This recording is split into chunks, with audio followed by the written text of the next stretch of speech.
This is a lecture from Open Tuition.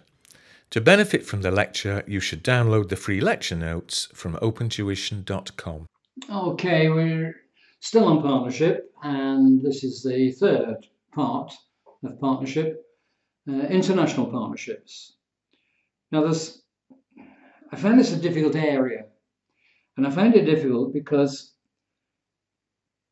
it's not a typical F4 question, neither for 1 nor for 2 marks, but it's within your syllabus and it's only brief, and I don't have a lot to add, quite honestly, other than what's in the notes. So this next bit may appear to be just me reading the notes, but I'll talk a bit as well. But there is, right at the end of this chapter, there is a section where I do look at the difference between partnerships and limited companies. So hang on, just be brave and hang on for not very many minutes before we get to the rest of the lecture, the end of partnership. International partnerships, so French law doesn't recognise partnerships. Okay, but we do look to determine whether a person or group is acting for commerce, and if we're acting for commerce, then it's like a partnership. It's the equivalent of it. If it's acting for commerce as a fact, the affected people are required to maintain proper records and record their particulars in a commercial register. If they're acting in commerce, then they shall record that fact. And where 2 people are involved in acting for commerce, they're known as associati. There's an accent, that E there should have an accent. And in fact, it's throughout, isn't it? Where they are acting in commerce, they're known as associati, and associati is therefore the French equivalent. It may be société en nom collectif or société en commandite simple. So that's how you have it. That's the French version. En nom collectif is similar to a traditional partnership. Simple is similar to a limited partnership, and that 1 or more has limited liability. Now, I'm not doing German, I'm not doing American, I'm not doing basically because I honestly don't think it's worth the effort. If you want to look it up, fine. If you want to look in a study text, fine. I've no doubt BPP, Kaplan, Beck, I've no doubt that they will be pursuing at length the possibility of other international partnerships. But in my opinion, it isn't worth it. We're still on international. We do look at Muslim law. And those of you that follow Islam, of Muslim persuasion, I do hope that you will forgive my pathetic attempts at pronouncing a number of words on this next page. Anyway, here we go. Do bear with me.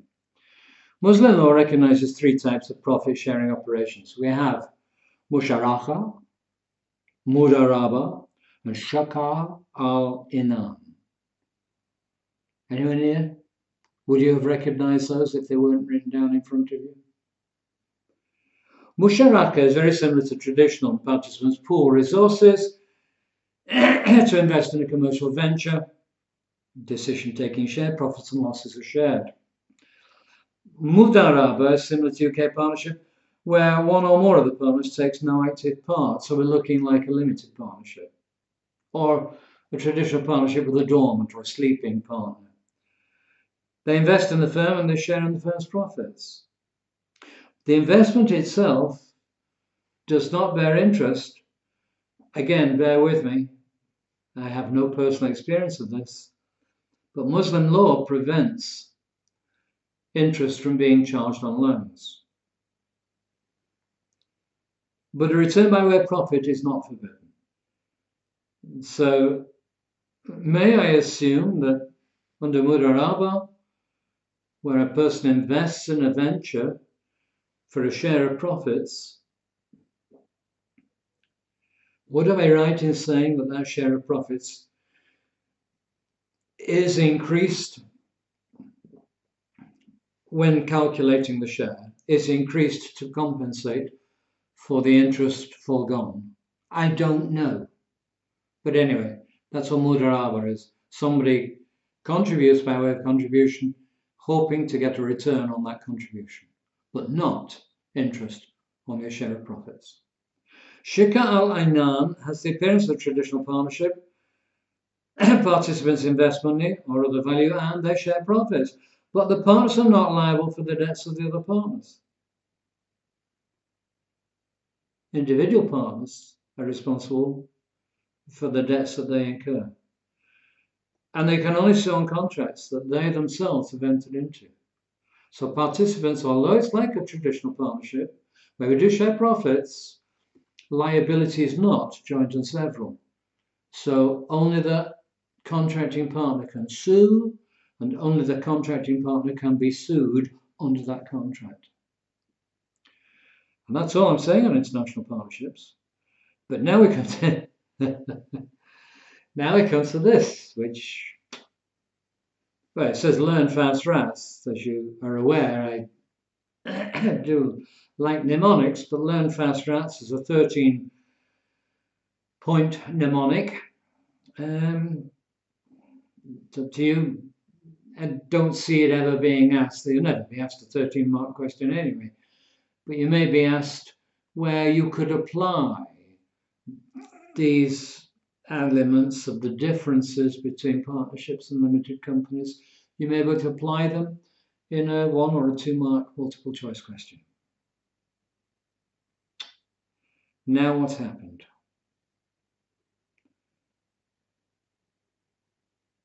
You see, I've lost this. I don't know how that happens. This is where it starts and goes down. That's formality repeated. So just have to make adjustment. Liability for partners, usually unlimited. Of course, if you're in a limited partnership, then liability is limited to the general partners. They are unlimited. But in a limited partnership or in a limited liability partnership, which we came across in the previous lecture, then you can have partners with limited liability. Usually limited, remember, members of companies, usually limited liability. It is potentially the case that a member will lose that advantage by being involved in irregular activities with the company, in which case the member will lose the advantage of having limited liability. But otherwise, members have limited liability. You could have an unlimited company where the members have unlimited liability, but they are unusual. Existence. No separate legal existence. It doesn't exist. A partnership does not exist as a separate person, whereas companies do. Even unlimited companies are separate people. Accounts. No requirement to file accounts with the government. You're required as a partnership to file accounts with Her Majesty's Revenue and Customs, the tax authorities, but not with the government, not with the Registrar of Companies. You are if you're a limited liability partnership. You're required to file accounts with the Registrar of Companies, who is also the Registrar of Limited Liability Partnerships. If you're a limited partnership under the 1907 Act, you again have to communicate with the Registrar, but you do not have to file accounts. The Registrar has to issue you with a certificate to identify who are the limited partners. And the limited partnership is a limited partnership under the 1907 Act.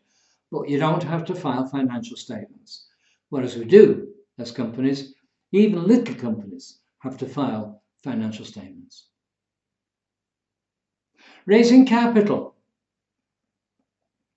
Partners raise capital amongst themselves or invite somebody new to join them and pay in some capital.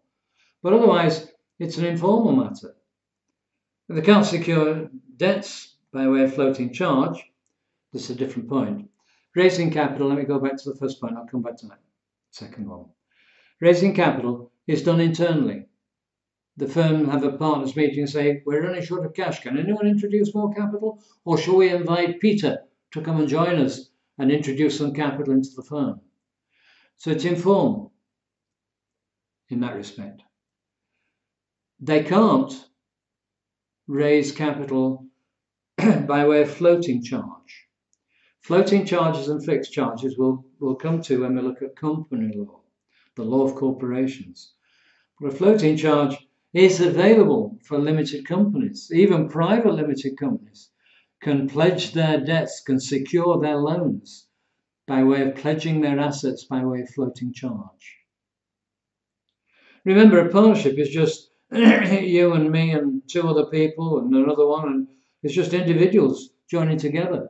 It's a collection of individuals, the relationship that subsists between two or more individuals carrying on business in common with a view to profit. So it has no separate legal existence. And I, as a person, am not able to secure my debts by way of floating charge. I can by way of fixed charge. That's why I have borrowed money in order to buy my house, because the lender who lent me the money to buy the house now has a fixed charge over the house. So in the event of me going bust, they will have the house. Normally partnerships are limited to 20, not accountants, not solicitors, lawyers, not members of a stock exchange, and a number of others, like estate agents and estate managers, so long as at least 3/4 of their partners are members of an appropriate professional organisation. But accountants and solicitors and stock exchange members, they have unlimited. That's why PricewaterhouseCoopers has got 12,000 partners worldwide. Formality. Firm may be created, a partnership may be created by informal agreement. There's no need for formalities, there's no need for written agreements. But a company has to have formal documentation, has to have a constitution, a written constitution, has to have share capital in writing. So companies have to have these formalities. And companies, public companies, have to be audited, but partnerships don't. So formalities is another one. Oh dear. Let me see what's the next one after formality. You've probably got it on your notes, but I don't. Assets. The assets. Assets of a company. The assets of a partnership. The partners own the assets jointly. They jointly own those assets. You can agree, and some partner can bring in his favourite desk and say, this is my desk, I don't want it to be partnership assets. But otherwise, the partnership as a firm owns the assets jointly. A member of a company has no interest in the assets of the company. A member owns shares, and that shareholding gives him a bundle of rights, a collection of rights, but they have no insurable interest in the assets of the company. After assets comes separate entity. A firm doesn't exist as a separate entity, it's just you and me and two others, a collection of individuals, and we don't exist as a separate entity. It does not have a formal identity itself. Whereas a company does have separate personality, even though it may be an unlimited company. Doesn't matter if it's public or private, doesn't matter if it's quoted or unquoted, doesn't matter. As a constituted company, it's a company that has gone through the process of creation, of registration or creation. It is a separate legal entity, but partnerships aren't. Transfer of interest. Partners can't transfer. Do you remember my son in the last lecture, the Mohican green hairstyle? Partners can't transfer their interest without unanimous consent. There is an exception. In a limited partnership, under the Limited Partnerships Act of 1907, a limited partner can transfer his interest without unanimous consent. That limited partner can't dissolve the firm by notice, he can't dissolve it by death or insanity, he can't dissolve it by bankruptcy. The limited partner, remember, he can't take part in management either. All he can do is put money in and hope to receive a return on his investment, that's all. But he can transfer his interest. He can say to his Mohican son, he can say, look, there's my 30% of this limited partnership that you can enjoy the returns of, but you can't take part in management. Members can transfer their shares without exception, without limitation. You can put the restrictions in a company that restrict, in a private company, that restrict a member's availability to transfer their shares, but unusual. Reduction of capital, very easy for partners, just withdraw their capital. We just agree that we'll withdraw our capital.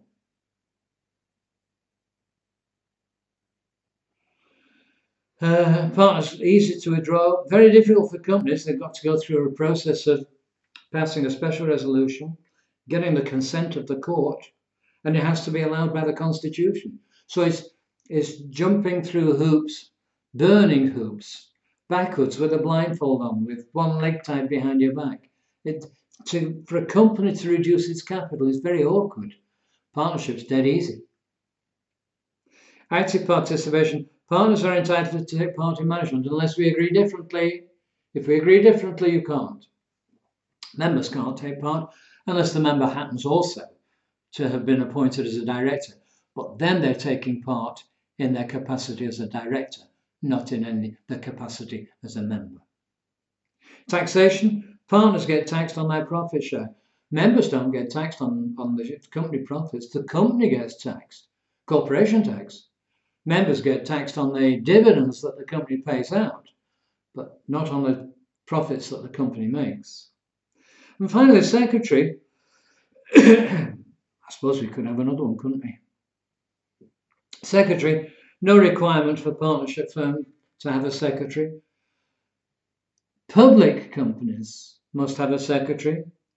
Private companies don't need one, but public companies must have one. I'm going to add another one in here, and then you can go on and on and on. It's like comparing the number of available hotel rooms in Baku with the average number of apples on a tree in Lithuania. Basically, there's no comparison. You think of anything that relates to a partnership, and it will be different for a company. They're as different as each other as chalk is from cheese. I'll add one more, and that's audit. Partnerships don't have to have an audit. Public companies do. You can have an audit. They may have, if they want one. PLCs must have. Private companies may have. So partnerships are similar to private companies, but they're quite different than public companies who must have an audit. And that's it. That's all I'm doing on this one. And that's the end of partnership. I hope you've enjoyed the partnership. If not, you must be insane. There will be questions on partnership and or agency within the exam. There are so many, 45 questions? And the examiners within these now multiple choice examinations, computer-based examinations, have indicated that they will examine across the syllabus. So there will be a question on partnership, probably. Okay?